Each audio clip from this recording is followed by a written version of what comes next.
Budaya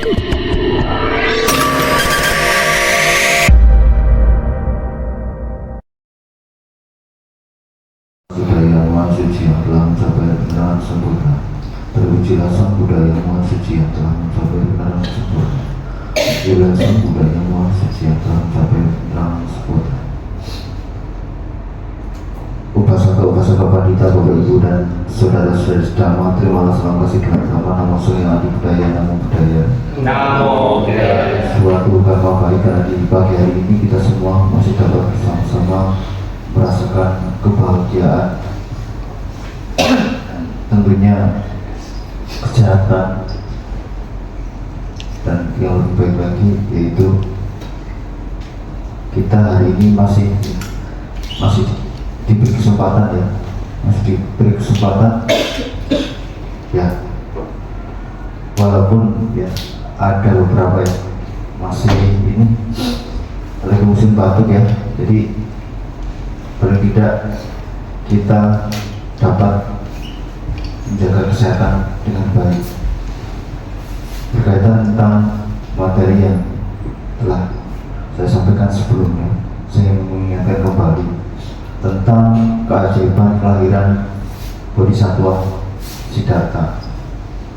Dimulai dari yang materi sebelumnya terkait dengan tekad ya, tekad seorang petapa Sumedha di kelahiran sebelum jadi Bodhisattva. Pada saat itu Bodhisattva terakhir sebagai petapa Sumedha. Kemudian pada saat itu ada Buddha Dipangkara sedang berjalan di kota Amarawati bersama para muridnya, dan pada saat itu petapa Sumedha mempunyai tekad untuk menjadi Buddha. Dan kemudian Buddha Dipangkara mengerti tekad tersebut dan menegaskan bahwa pada masa selanjutnya petapa Sumedha akan menjadi Buddha. Tentunya pada saat itu ditemani oleh seorang bernama Sumita ya. Nah, ini yang di kelahiran pada saat Bodhisattva terakhir sebagai Siddhartha, petapa Sumita ini terakhir sebagai ya putri saudara ya, dan menemani sampai menuju pencerahan. Dan pada saat itu setelah petapa Sumedha meninggal, kemudian terakhir kembali di surga Dusita ya. Nah, menjalani hidup di sana tentunya dengan penuh kesadaran, dan pada saat menjelang akhir kehidupan di surga Dusita, Bodhisattva dengan sadar bahwa akan menuju ke alam manusia, dan kemudian Bodhisattva memilih untuk terlahir di Jambudvipa ya. Kenapa? Karena memang di sana titik tengah-tengah ya, antara ini titik tengah-tengah dunia ya, di sana alam ya, bumi, titik bumi yang paling tengah itu di sana, tepatnya di Jambudvipa yang sekarang disebut dengan India. Dan tentunya sebelum terlahir ada seorang perempuan yang memiliki tekad ya, di kehidupan sebelumnya memiliki tekad untuk menjadi ibu ya, menjadi ibu dari Bodhisattva ya. Kemudian lahirlah Ratu Mahamaya ya. Nah, setelah sekian lama Raja Sudodana ya, merupakan suami dari Dewi Mahamaya, memiliki keinginan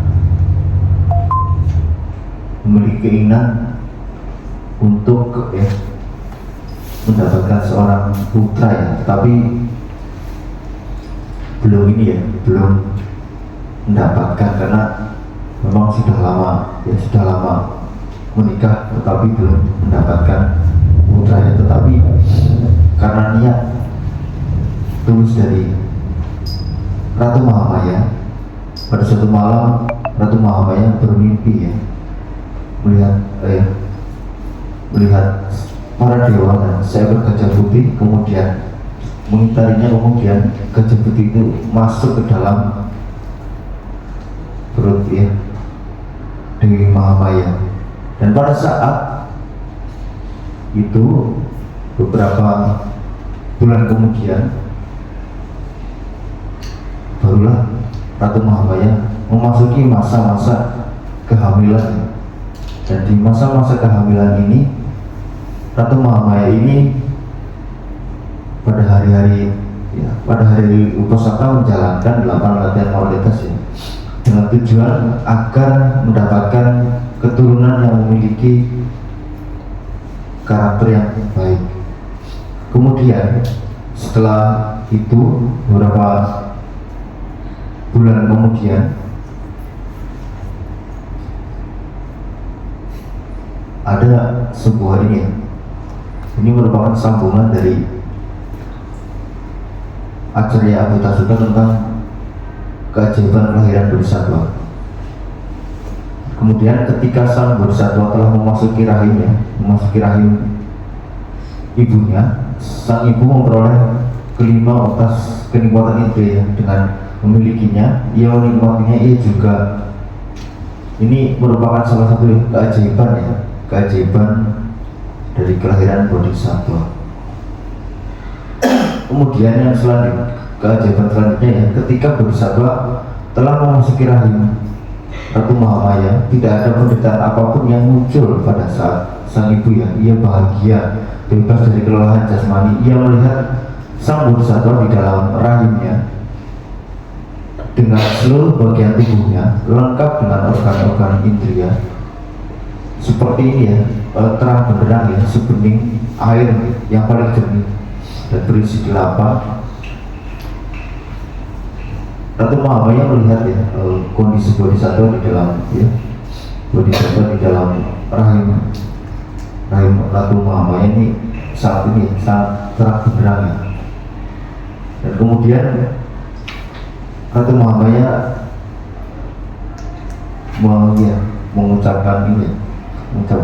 mengamati sebagai berikut ya. Ini adalah permata ya, seperti permata ya, yang jernih dan sangat berkilauan. Dan memang Bodhisattva ini adalah orang yang ya, satu kelahiran yang memang ditunggu oleh para dewa dan manusia. Kemudian setelah melihat hal tersebut, kemudian ada satu peristiwa di mana setelah 7 hari kelahiran Bodhisattva, sang ibu kemudian meninggal dunia dan muncul kembali di surga Tusita ya kalau di sini ya. Kemudian niat sejak kelahiran sebelumnya. Nah, sebelum kelahiran di masa Buddha Gautama, di masa Buddha Gautama, Ratu Mahamaya ini memiliki tekad yang kuat sehingga memupuk parami agar menjadi ibu dari Bodhisattva ya. Agar memiliki sesuatu tersebut tentunya harus memiliki kekuatan kebajikan ya, atau parami yang dikondisikan dan dikumpulkan dari kehidupan sebelumnya. Nah, berkaitan tentang ini, setelah 7 hari kemudian Ratu Mahamaya meninggal dunia ya, dan muncul kembali di surga. Kalau di sini surga Tusita ya, tetapi setelah Sang Buddha nantinya ya, telah mencapai pencerahan, mengajar kembali pada saat 3 bulan ya, mengajar kembali di surga ini ya, surga Tawati Musa ya. Dan itu merupakan kelahiran dari ini ya, kelahiran dari setelah Ratu Mahamaya meninggal. Kemudian ini ada dua ini ya, ada dua sumber ya.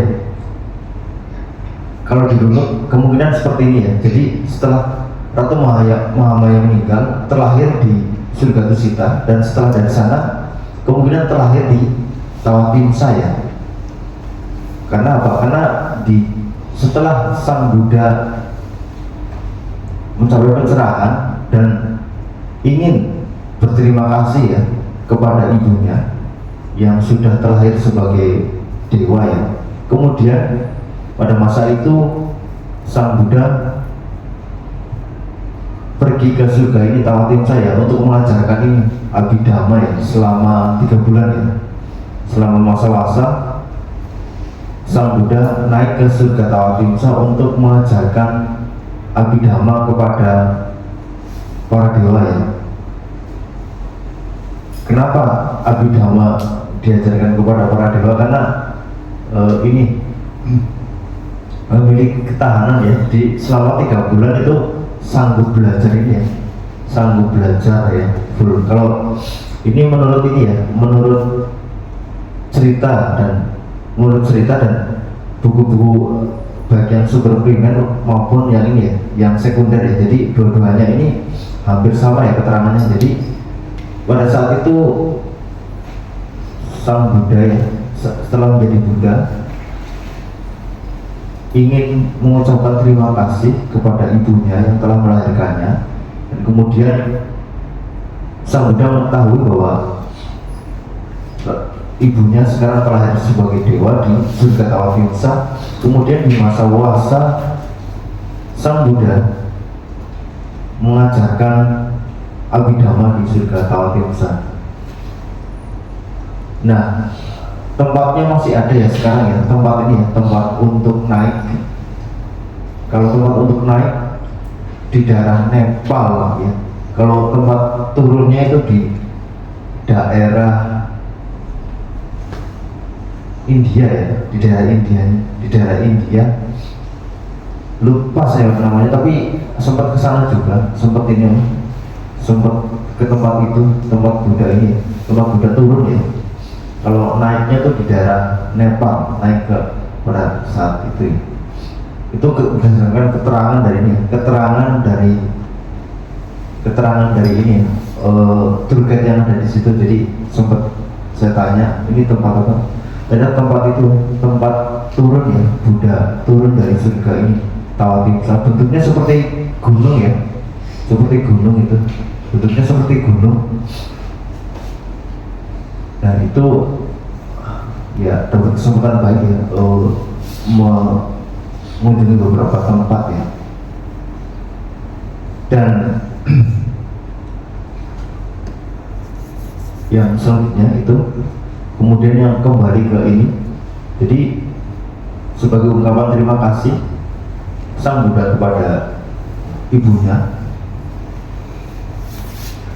pada saat masa wasa, pada zaman Buddha saat itu, yang mengajarkan Abhidhamma kepada ibunya yang sudah terlahir di surga Tawatimsa, mengajarkan Abhidhamma selama 3 bulan. Kemudian saya akan melanjutkan lagi tentang keajaiban kelahiran Bodhisattva. Keajaiban selanjutnya yaitu para perempuan lain melahirkan setelah mengandung anaknya dalam rahim selama 9 bulan atau 10 bulan, tetapi tidak untuk ibu Sang Bodhisattva ya. Ibu Sang Bodhisattva melahirkannya setelah mengandungnya selama tepat 10 bulan. Nah ini kelahiran Bodhisattva ya, itu berdasarkan catatan sumber primer dari Tripitaka, yaitu dalam mengandung itu 10 bulan ya. Kemudian keajaiban selanjutnya ya, para perempuan yang lain melahirkan posisi duduk dan berbaring, tetapi tidak dengan ibu Bodhisattva ya. Ibu Sang Bodhisattva melahirkannya dengan posisi berdiri. Ini salah satu keajaiban ya. Nah, di masa kerajaan ini ya, Kapilawastu ya, ada sebuah tradisi di mana pada saat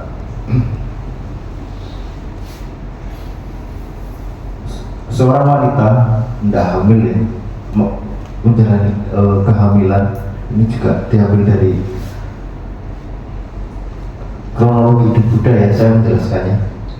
Jadi pada masa itu di masa kerajaan Kapilawastu, ketika ada seorang wanita yang sedang hamil dan wajib kembali ke orang tua ya, dan wajib melahirkan di sana ya. Nah pada saat itu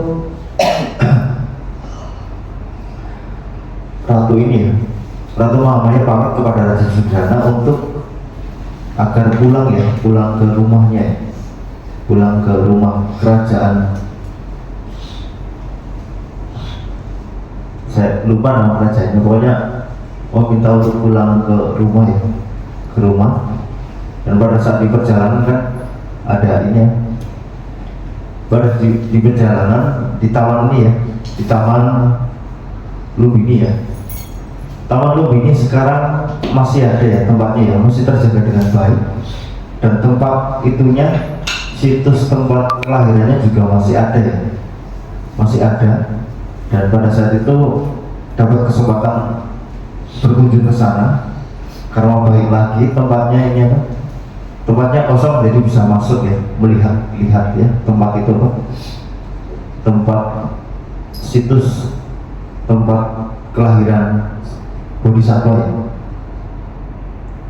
Tempatnya lumayan besar ya, di dalam ruangan itu sudah di dalam ruangan tempat itu yang dipercayai sebagai Taman Lumbini. Nah di situ bekas yang dipercayai sebagai bekas telapak kaki dari Bodhisattva itu masih bekasnya ya, masih ada, dan sekarang masih terjaga di sana. Dan karena baik sekali dapat kesempatan mengunjungi Taman Lumbini, dan jadi ini ya, kurang lebih ada gambaran tentang Taman Lumbini ya. Nah pada saat itu Ratu Mahamaya hendak pulang ke kerajaan orang tuanya. Di tengah jalan, tepatnya di Taman Lumbini ya, Ratu Mahamaya ini merasakan bahwa akan melahirkan, kemudian menemukan dua pohon salah ya. Dan kemudian ketika sang Bodhisattva keluar dari rahim Ratu Mahamaya, pertama-tama dewa menemaninya ya, para dewa menemaninya, kemudian manusia ya. Ini kelahiran Bodhisattva yang sudah ditunggu-tunggu baik para dewa dan manusia. Dan kemudian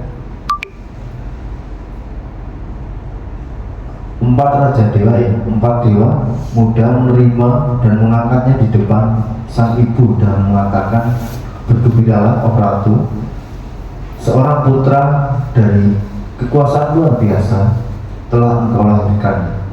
Jadi pada saat kelahiran Bodhisattva,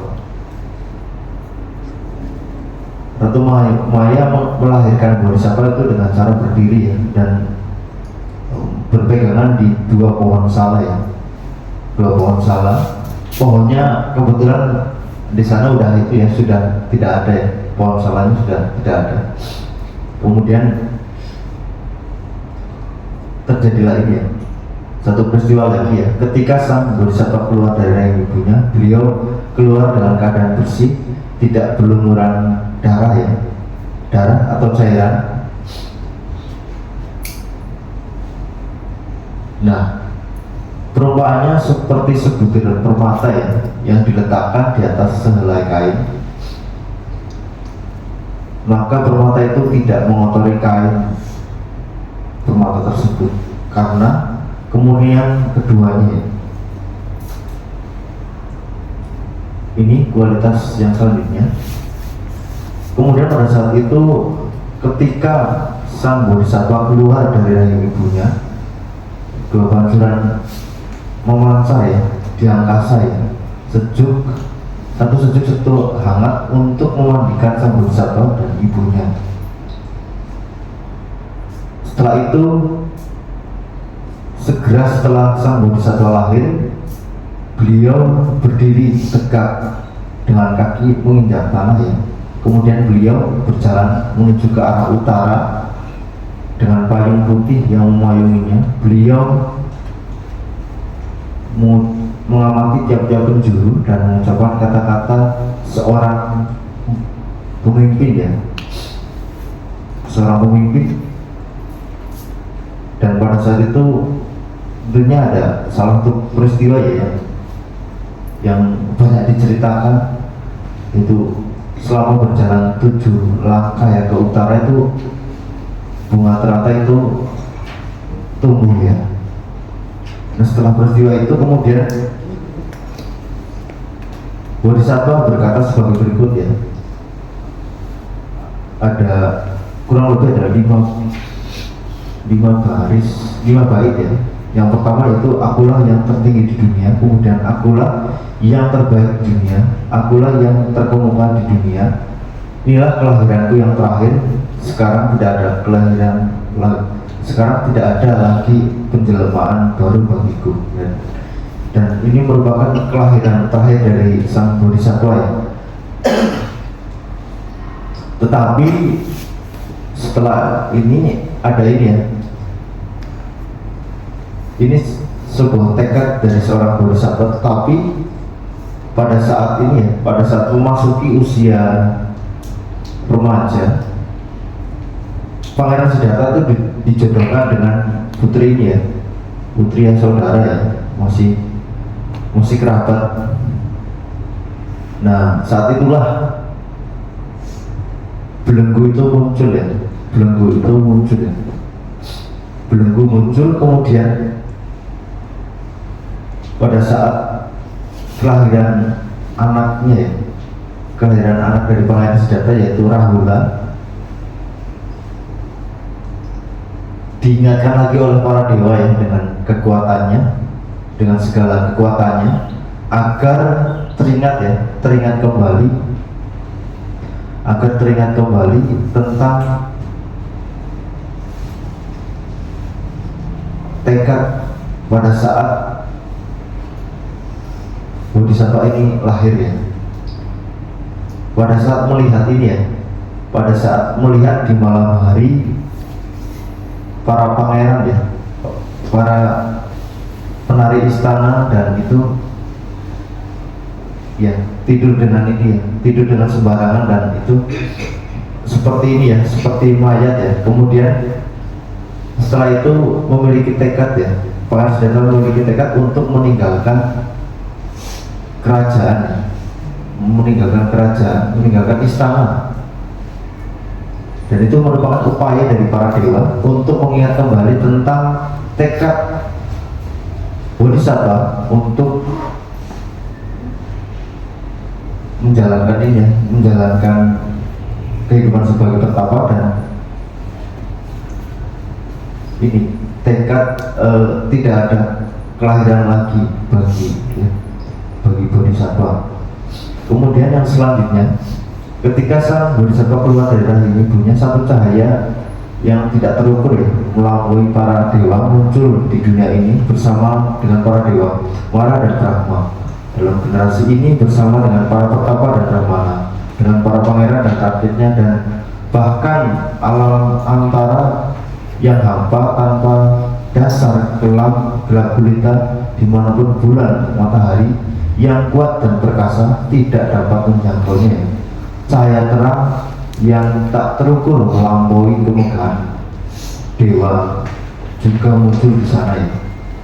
Kemudian makhluk-makhluk terakhir kembali di sana saling melihat ya, karena cahaya itu Sesungguhnya Tuhan adalah makhluk yang lain yang terakhir kembali di sini, dan 10.000 sistem dunia bergoyang dan berguncang serta bergetar. Di sana juga muncul cahaya yang tidak terukur melampaui kemegahan para dewa ya.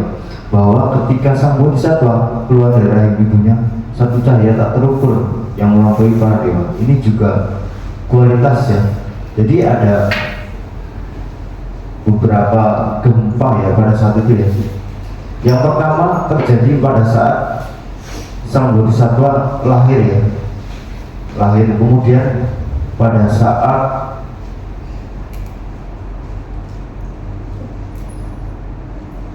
sang bodhisattva setelah menjadi sang Buddha ya, pada saat ini, pada saat parinibbana ya, juga terjadi ini ya, terjadi gempa ya. Ini satu kualitas yang dimiliki oleh sang bodhisattva. Kemudian yang selanjutnya ya,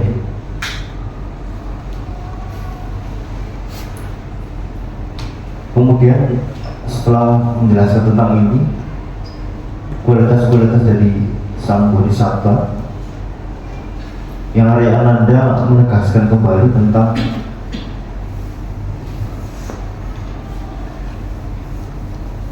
kualitas yang mengagumkan ini bagi tata kata adalah perasaan yang tidak dikenali pada saat munculnya, pada saat berlangsungnya, dan pada saat lenyapnya. Persepsi-persepsi yang dikenali saat munculnya, pada saat berlangsungnya, dan pada saat lenyapnya. Pikiran-pikiran yang dikenali saat munculnya, berlangsungnya, dan pada saat lenyapnya. Ingatlah, ini juga, ini pesan Buddha kepada Ananda ya. Satu kualitas mengagumkan yang menakjubkan dari sang Bapa. Jadi Buddha memahami bahwa segala sesuatu ya, segala sesuatu itu ada 3 proses ya, dan segala sesuatu di alam semesta ini memiliki sifat ini ya, tidak kekal ya. Jadi ada waktunya muncul, berlangsung, dan lenyap. Ini pesan dari sang Buddha tentang kualitas dari kelahiran sang bodhisattva. Dan kemudian selain itu juga melanjutkan lagi tentang perasaan-perasaan yang dikenali pada saat muncul, berlangsung, dan lenyap. Persepsi, kemudian ya diamati juga saat berlangsung, muncul, dan lenyap. Kemudian pikiran-pikiran yang dikenali saat muncul, berlangsung, dan lenyap. Dan ini merupakan kualitas dari sang bodhisattva ya. Jadi bodhisattva memahami bahwa persepsi itu memiliki tidak kekal, kemudian pikiran juga memiliki tidak kekal, kemudian perasaan juga tidak kekal, persepsi juga tidak kekal, dan pikiran pun juga tidak kekal. Jadi segala sesuatu di alam semesta ini tidak kekal ya. Dan inilah yang dikatakan oleh Yang Mulia Ananda tentang kualitas-kualitas kelahiran sang bodhisattva ya. Jadi dari awal ya, dari awal tentang kelahiran bodhisattva, kualitas dari kelahiran bodhisattva itu dimulai dari tekad seorang Petama Sumedha, yang ingin menjadi Buddha ya, yang diketahui oleh sang Buddha Dipangkara. Kemudian pada saat mengucapkan tekad tersebut ditemani oleh seorang petapa Sumita ya. Dan Sumita ini mengucapkan tekad untuk menemani Sumedha ini sampai menuju pencerahan. Dan memang terbukti bahwa pada saat Petapa Sumedha terlahir sebagai Pangeran Siddhartha dan Sumita terlahir sebagai Putri Yasodhara. Dan begitu juga di kelahiran setelah ini ya, kelahiran setelah mengucapkan tekad tersebut, mereka terlahir bersama. Salah satu kelahirannya ya sebagai ini ya, burung merak ya, burung merak. Kemudian yang sangat terkenal ya pada saat terlahir sebagai Pangeran Soma ya, Pangeran Soma yang cukup terkenal ya, Pangeran Soma. Nah, Sumita ini terlahir sebagai Chandrawati. Kemudian ada satu, itu mungkin yang cukup ini ya, cukup familiar di cerita Jataka ya. Dan setelah Bodhisattva terlahir di surga Tusita, menjalani hidup di sana dengan tenang ya, dengan tenang dan penuh kesadaran. Dan pada saat akhir kehidupan di surga Tusita, Bodhisattva ini pun tenang dalam menjalani proses kematian dari sana, proses kematian. Dan ini sangat ditunggu-tunggu oleh para dewa dan manusia. Dan kemudian ada satu lagi ya, tekad dari seorang Mahamaya yang pada kehidupan sebelumnya mengumpulkan parami kebajikan agar menjadi ibu seorang bodhisattva ya, ibu seorang bodhisattva. Dan pada saat Ratu Mahamaya menjadi istri dari Raja Sukrana, kemudian mendapatkan kesempatan mengandung bodhisattva. Dan setelah mengandung kemudian melahirkan. Dan pada saat 7 hari setelah kelahiran dari bodhisattva, Ratu Mahamaya meninggal dan kemudian terlahir di surga Tusita. Dan pada saat bodhisattva telah menjadi Buddha, sebagai ungkapan terima kasih, kemudian pada saat masa wasa Buddha mengajarkan Abhidhamma di surga Tawahimsa. Tujuannya ya untuk berterima kasih kepada ibunya ya, Ratu Mahamaya. Kemudian yang selanjutnya terkait dengan ini, peristiwa-peristiwa setelah kelahiran ini ya. Jadi bodhisattva lahir di Taman Lumbini dengan posisi ini ya, dengan posisi berdiri. Kemudian setelah lahir berjalan ke utara berjalan ke utara 7 langkah ke utara dan mengucapkan ini ya, akulah yang tertinggi di dunia, kemudian akulah yang terbaik di dunia, dan akulah yang terkemuka di dunia. Inilah kelahiranku yang terakhir, sekarang tidak ada lagi kelahiran lagi bagiku. Nah, tekad ini diucapkan oleh seorang bodhisattva dan berkat kekuatan para dewa. Ketika bodhisattva ini lengah di dalam ini ya, tekadnya ya, kemudian diingatkan lagi ya dengan peristiwa pada saat itu Pangeran Siddhartha sedang berada di istana, banyak penari istana, dan itu pada malam hari tidurnya itu sembarangan ya. Jadi